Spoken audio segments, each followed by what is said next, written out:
오늘 우리에게 주신 하나님의 말씀은 로마서 15장 30절로 33절까지의 말씀입니다.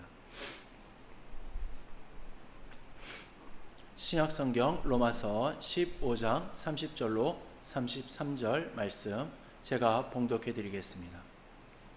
형제들아, 내가 우리 주 예수 그리스도와 성령의 사람으로 말미암아 너희를 권하노니 너희 기도에 나와 힘을 같이 하여 나를 위하여 하나님께 빌어 나로 유대에서 순종하지 아니하는 자들로부터 건짐을 받게 하고 또 예루살렘에 대하여 내가 섬기는 일을 성도들이 받을 만하게 하고 나로 하나님의 뜻을 따라 기쁨으로 너희에게 나아가 너희와 함께 편히 쉬게 하라. 평강의 하나님께서 너희 모든 사람과 함께 계실지어다. 아멘.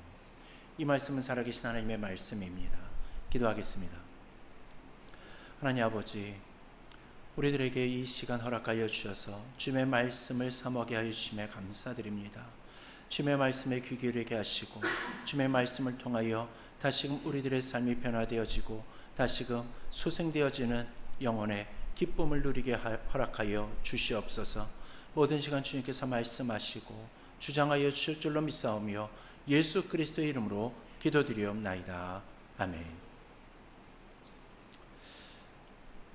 오늘 본문을 펼치기 전에요, 잠깐 지난 몇 주를 돌아보고 갔으면 좋겠습니다. 우리는 로마서 15장을 통하여서 바울이 걸었던 삶의 궤적을 함께 따라 걸어왔습니다. 은혜를 받은 자의 삶을 보았고 또 생각하는 사람이 끝까지 걷는다라는 것을 보았고요. 아직 가보지 못한 땅을 향하여서 지도 밖으로 나가는 바울의 비전을 함께 바라보았습니다. 이러한 바울은요, 정말 대단하다라는 말 외에 다른 말로 표현할 길이 없는 것 같습니다. 죽음을 두려워하지 않는 것처럼 보였었고요. 또한 마주한 고난 속에서 이 괴로움보다는 오히려 즐기는 것처럼 보였었습니다. 그러니 감옥에서도 찬양을 했고요. 채찍을 맞으면서도 복음 전하기를 멈추지 않았던 거겠죠. 또한 밀레도 해변에서 에베소 장로들과 마지막 작별을 나누면서도요, 나는 내 목숨을 아깝게 생각하지 않는다라고 담대히 선언하기까지 했던 그런 모습이 바로 이러한 마음속에서 나왔던 거일 겁니다. 바울은 주를 위해서 죽는 것이 즐겁다라고 외쳤다라는 거죠. 근데 만약요, 우리가 바울과 같은 삶을 1년만 살았다라면 바로 모든 것이 지쳐버려가지고 무력감에 휩싸이는 번아웃을 경험했을 것 같습니다. 근데 바울에게서는 번아웃은 찾아볼래야 찾아볼 수가 없고요. 정말 주님을 위하여서 자신을 더욱더 불태우고 싶은 그러한 모습만 찾아볼 수 있는 것 같습니다. 근데 오늘 본문에서요, 그가 아주 뜻밖의 말을 합니다. 나를 위해 기도해달라라는 것입니다. 그것도 아주 강하게 그리고 간절하게 요청을 하고 있음을 보게 됩니다. 죽음도 두렵지 않다던 그 사람이요, 기도해달라고 호소하는 이 장면, 뭔가 조금은 안 어울리는 것 같기도 하고 뭔가 바울에게 감당 못할 큰 일이 생긴 건 아닌가 하는 그러한 궁금증이 생기기도 합니다. 그러게 오늘 우리는 이 장면을 아주 찬찬히 그리고 깊게 들여다보려고 합니다. 30절 말씀을 다시 한번 보겠습니다. 형제들아, 내가 우리 주 예수 그리스도와 성령의 사람으로 말미암아 너희를 권하노니 너희 기도에 나와 힘을 같이 하여 나를 위하여 하나님께 빌어 라고 말씀하고 있습니다. 이 말씀은요, 한번 읽으면 그냥 지나칠 수 있는 평범한 말씀 같아 보입니다. 근데 이 말씀을요, 헬라어 원문으로 보면 전혀 다른 무게감이 느껴집니다. 여기서는 세 단어를 주목해 봐야 하는데요, 첫 번째는 너희를 권하노니 라고 이렇게 번역된 파라칼레오라는 단어입니다. 파라칼레오는요, 파라, 곁에 라는 뜻과요, 칼레오, 부르다, 이 뜻이 합쳐진 단어입니다. 합쳐보면요, 곁에서 부르며 호소한다 라는 뜻이 됩니다. 이 단어는요, 단순히 부탁한다 라는 정도의 뜻이 아닙니다. 강력하게 촉구한다, 간절하게 호소한다 라는 뜻입니다. 영어 성경이나 NIV나 KJV는요, 이 단어를 동사 urge로 번역을 했습니다. 스펠링은 urge인데요, 이건요 거의 강요하다라는 뜻의 가까운 표현입니다. 다시 말해서 바울은 부드럽게 그냥 권면하는 것이 아니라 아주 간절하게 강력하게 호소하고 있다는 겁니다. 이 단어 하나만으로도요 바울의 마음이 지금 얼마나 절박했는지를 느낄 수가 있습니다. 두 번째 단어는요 힘을 같이하여 라고 번역된 시나고니입니다. 시나고니조마이. 이 단어는요 함께 전쟁에 나간다라는 뜻입니다. 이 시나고니조마이는요 아고니조마이, 곧 전쟁하다, 싸우다 라는 단어에 함께라는 이 쉰이라는 단어가 붙은 합성어입니다. 아고니조마이에서 영어 아고니가 나온 거고요. 곧 극심한 고통이라는 겁니다. 기도는 그만큼 힘든 싸움이라는 거죠. 그러니까 바울의 이 표현은요 바울이 이제 혼자 있을 때 나를 위해서 기도해줘 라면서 이 기도만을 부탁한 것이 아니고요 함께 전쟁에 나가자라고 외친 겁니다. 기도는 전쟁이라는 거죠. 혼자 싸우는 것이 아니라 함께 싸우는 것이 기도라는 겁니다. 그렇게 중보기도는 단순하게 누군가를 위해서 돕는 마음으로 잠시 기도해 주는 것이 아니라 그 사람이 전쟁터에 함께 뛰어드는 것과 같은 것입니다. 세 번째는요 나를 위하여로 번역된 휘페르 에무입니다. 직역하면요 휘페르 나를 대신하여, 에무 이 나를 위해서라는 뜻입니다. 이 기도 요청의 핵심은요 바로 이겁니다. 바울이 지금 자기 자신을 위해서 기도해달라고 요청하고 있는 것이죠. 남을 위해서가 아니라 바로 자기 자신을 위해서라는 겁니다. 이 세 단어를 사용해 가지고요 살려가지고 번역을 하면 이렇게 됩니다. 형제들이여 우리 주 예수 그리스도와 성령의 사람을 힘입어 여러분에게 강력하게 부탁합니다. 여러분도 나와 함께 전쟁에 나가는 심정으로 하나님께 기도해 주십시오. 나를 위하여서. 이것이 바울의 진정한 호소였던 겁니다. 그렇다면 바울은 무엇을 위해 기도해 달라고 요청을 하는 것입니까? 31절을 보면 두 가지의 기도 제목이 나옵니다. 나로 유대에서 순종하지 아니하는 자들로부터 건짐을 받게 하고, 또 예루살렘에 대하여 내가 섬기는 일을 성도들이 받을 만하게 하고. 첫 번째 기도 제목은 유대에서 자신을 죽이려는 사람들로부터 구해달라는 것이었습니다. 바울이 예루살렘으로 가는 길이 얼마나 험했는지는요 사도행전 23장 12절을 보면 잘 느낄 수가 있습니다. 40여 명의 이 바울 살해 특공대가 조직되어 있었는데, 그들은요 바울을 죽이기 전에는 먹지도 않고 마시지도 않겠다라고 그렇게 맹세까지 한 상태였다라는 겁니다. 또한 소아시아와 마게도니아의 유대인들도 바울을 죽이려고 혈안이 되어 있었던 상태였다라는 거죠. 그런데도 바울은 그 죽음의 위협 한가운데로 걸어 들어가고 있었던 겁니다. 두 번째 기도 제목은요, 이방교회가 모은 헌금을 예루살렘 교회가 기쁘게 받아달라는 것이었습니다. 이것은 단순한 구제 헌금이 아니었습니다. 마게도니아와 아가야의 이방교회들이 모은 이 헌금을 예루살렘 교회에 전달하는 것은요, 이방교회가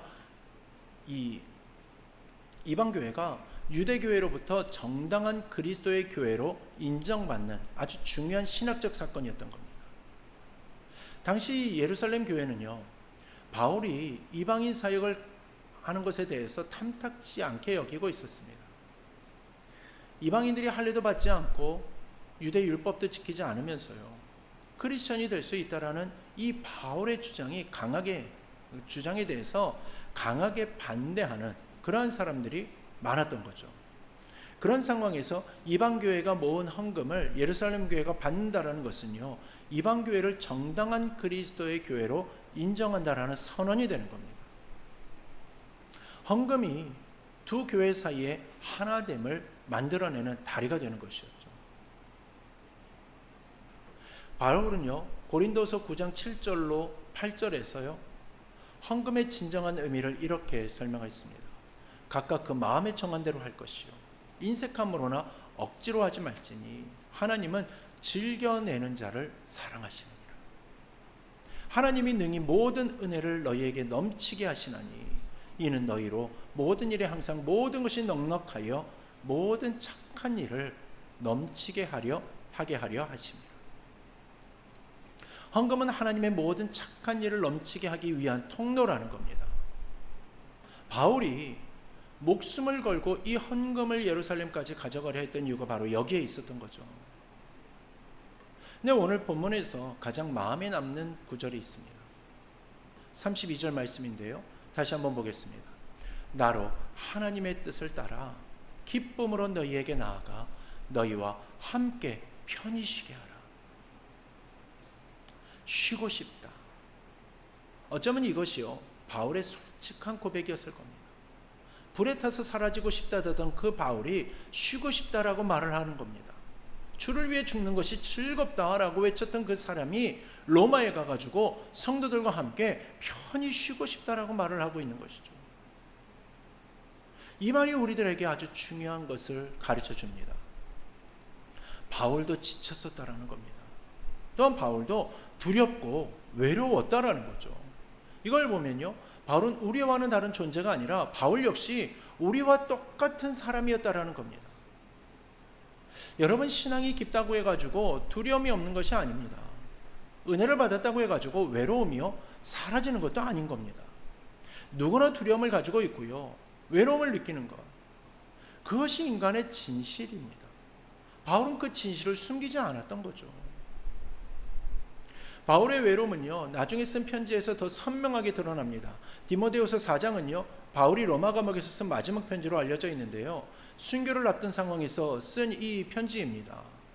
이 편지에서요 바울은 먼저 아주 담담한 고백을 합니다. 7절로 8절 말씀을 한번 보겠습니다.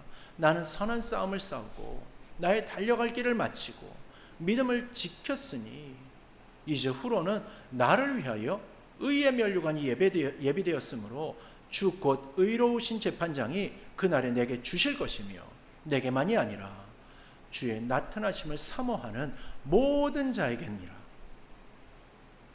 우리에게 아주 익숙한 말씀이죠. 선한 싸움을 싸웠고 달려갈 길을 마쳤다라는 이 담대한 고백입니다. 면류관이 예배되었다라는 확신에 찬 선언이죠. 여기까지만 읽으면요 바울은 정말 아무 흔들림이 없는 사람처럼 보입니다. 그래서 우리들도요 이 구절을 많이 인용을 하면서 담대하게 믿음의 길을 걸어가자라고 말씀을 통해서 격려하기도 합니다. 근데 바로 다음 구절에서요 분위기가 완전히 달라집니다. 9절 이하의 말씀을 보겠습니다. 너는 어서 속히 내게로 오라.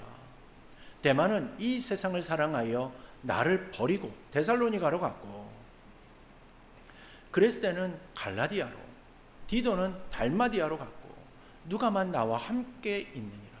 내가 올 때 마가를 데리고 오라. 그가 나의 일에 유익하니라. 그리고 20절과 21절에서 다시 씁니다. 에라스도는 고린도에 머물러 있고 드로비모는 병들어서 밀레도에 두었느니 너는 겨울 전에 어서 오라. 여러분, 이 말이 얼마나 애절합니까?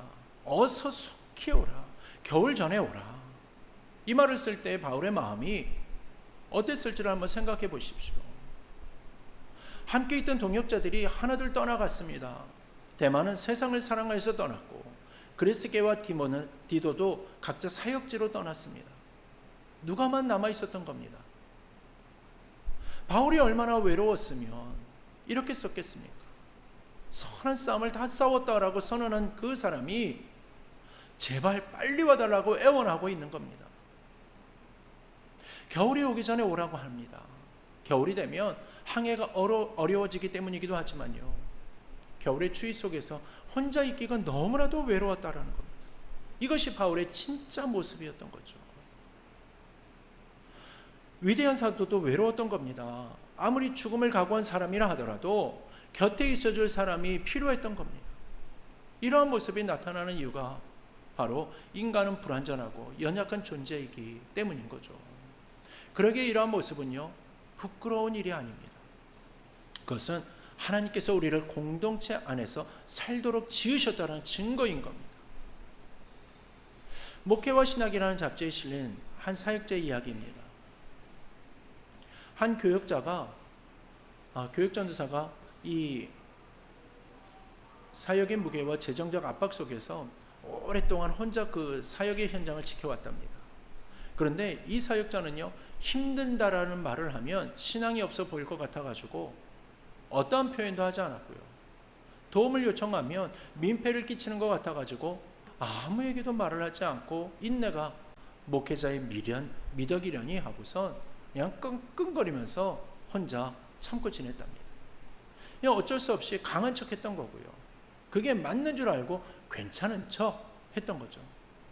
그렇게 혼자 짐을 지고 버티다가 어느 순간 완전히 무너지고 말았답니다. 더 이상 혼자서는요, 이게 이제 감당이 안 되는 지점에 이른 겁니다. 그때 그는요, 용기를 내어서 아내에게 그리고 가족과 동료에게 솔직하게 자신의 상황을 털어놓았습니다. 힘들다라고 솔직하게 말했고 도와줄 수 있는 만큼 도와달라고 손을 내밀었습니다. 이런 말을 하면서도요, 그 사역자는 이제 모든 사람이 자신에게서 등을 돌리고 비난의 손가락질을 할 거라고 그렇게 생각을 했답니다. 근데 결과는 무척이나 놀라웠습니다. 생각지도 못한 도움의 손길이 사방에서 왔습니다. 재정적 압박이 해소되었고 무엇보다 공동체의 깊은 위로와 지지를 경험했습니다. 그때를 지나서 그 사역자는요, 나중에 이렇게 고백을 했습니다. 내가 연약함을 드러내고 도움을 요청한 그 순간이 내 사역에서 가장 중요한 전환점이었다라고 말이죠. 혼자 버티는 것이 강한 것이 아니었습니다. 도움을 요청하는 것이 진짜 용기였던 겁니다. 그리고 그 요청이 교회 전체를 살려낸 겁니다. 바울도 마찬가지였습니다. 나를 위해 기도해달라는 이 바울의 요청은 약함의 이 표현이 아니었습니다. 그것은 공동체를 향한 신뢰의 표현이었던 겁니다. 내가 혼자서는 다 감당할 수 없다라는 정직한 고백이었던 거죠. 그리고 여러분이 나와 함께 싸워주면 우리가 이길 수 있다라는 믿음의 선언이었던 겁니다. 바울은요, 기도가 혼자 하는 것이 아니라 함께하는 전쟁이라는 것을 알았습니다. 시나고니조마이, 함께 전쟁에 나가는 그 기도, 이것이 바울이 원한 것이었던 겁니다. 전도서 4장 9절에서 12절에서는요, 이렇게 말씀합니다.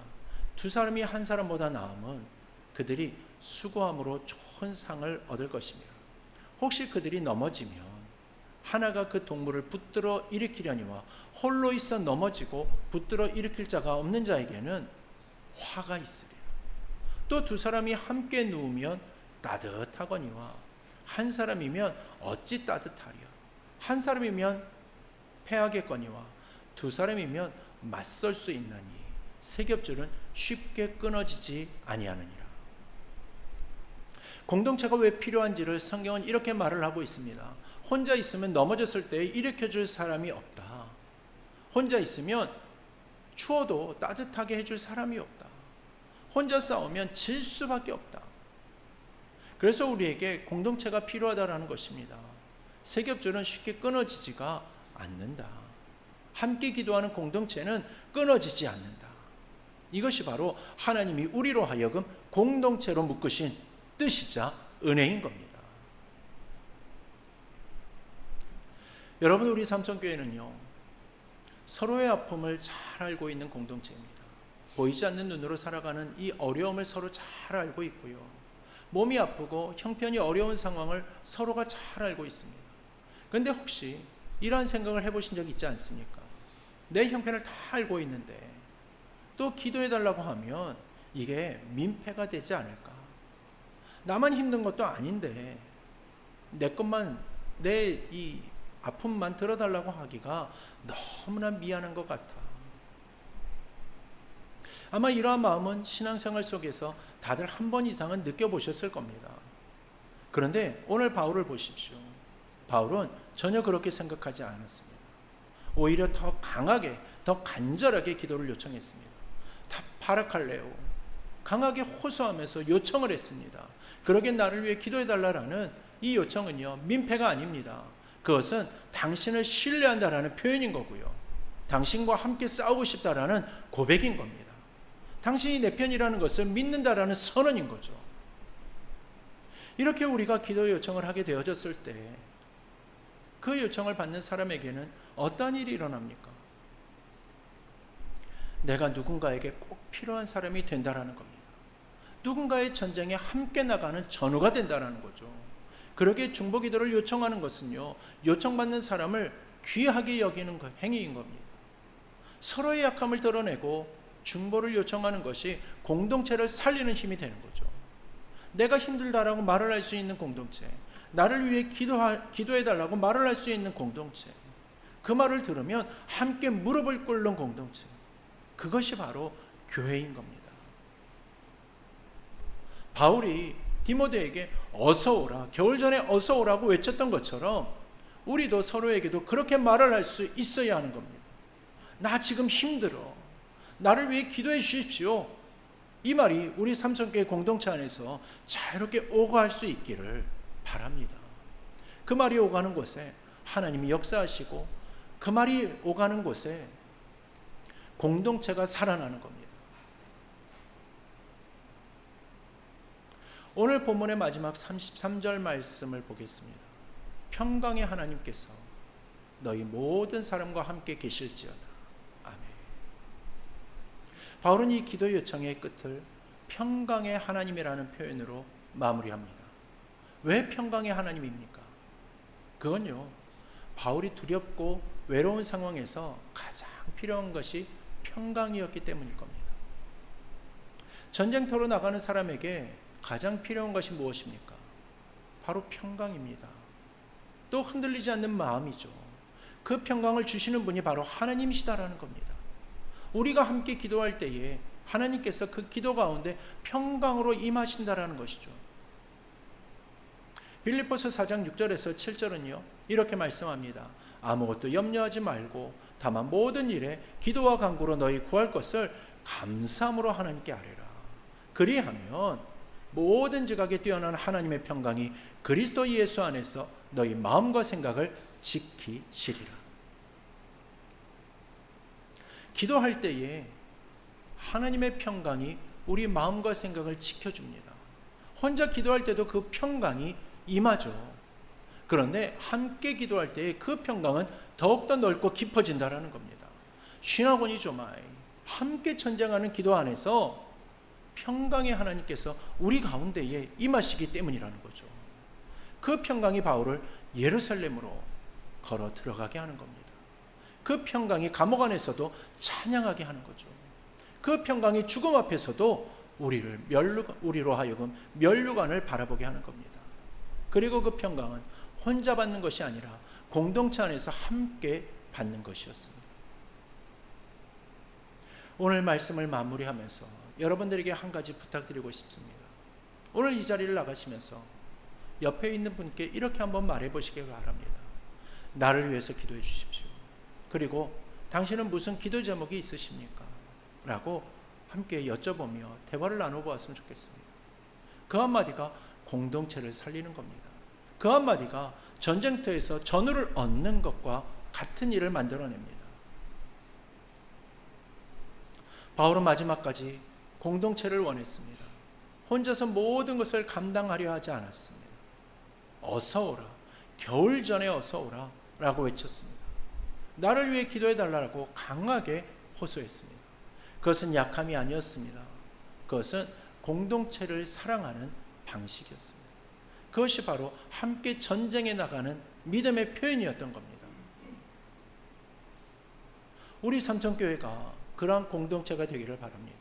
힘들다고 말을 할 수 있는 공동체, 나를 위해 기도해달라고 말을 할 수 있는 공동체, 그 말을 들으면 함께 무릎을 꿇는 공동체, 평강의 하나님께서 그 기도 가운데에 임하셔서 우리의 모두의 마음과 생각을 지켜주시기를 간절히 바랍니다. 그리하여 우리가 서로의 기도 제목을 붙들고 함께 전쟁에 나가는 아름다운 삼성교회가 되어지기를 주님의 이름으로 축원합니다. 이제 말씀을 마음에 품고 기도의 자리로 나아가길 원합니다. 오늘 내가 누군가의 기도를 요청해야 할 기도 제목이 있다라면 그것을 마음에 떠올려 보시기를 바랍니다. 그리고 그 기도 제목을 함께 하나님 앞에 내려놓겠습니다.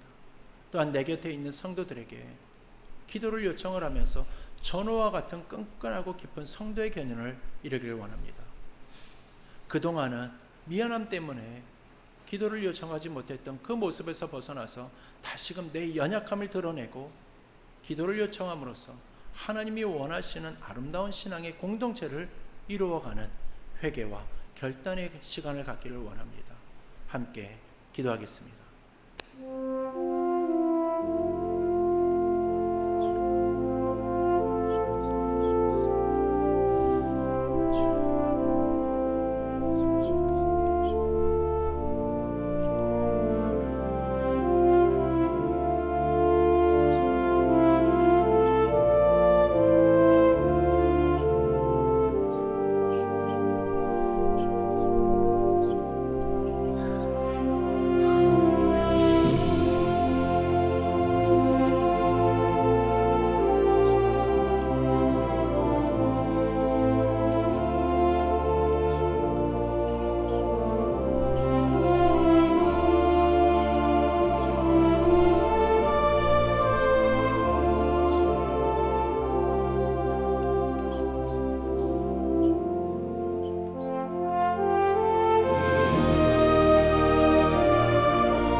평강의 하나님 아버지, 오늘 이 말씀을 통하여서 바울의 솔직한 고백을 우리들에게 보여주셔서 감사합니다.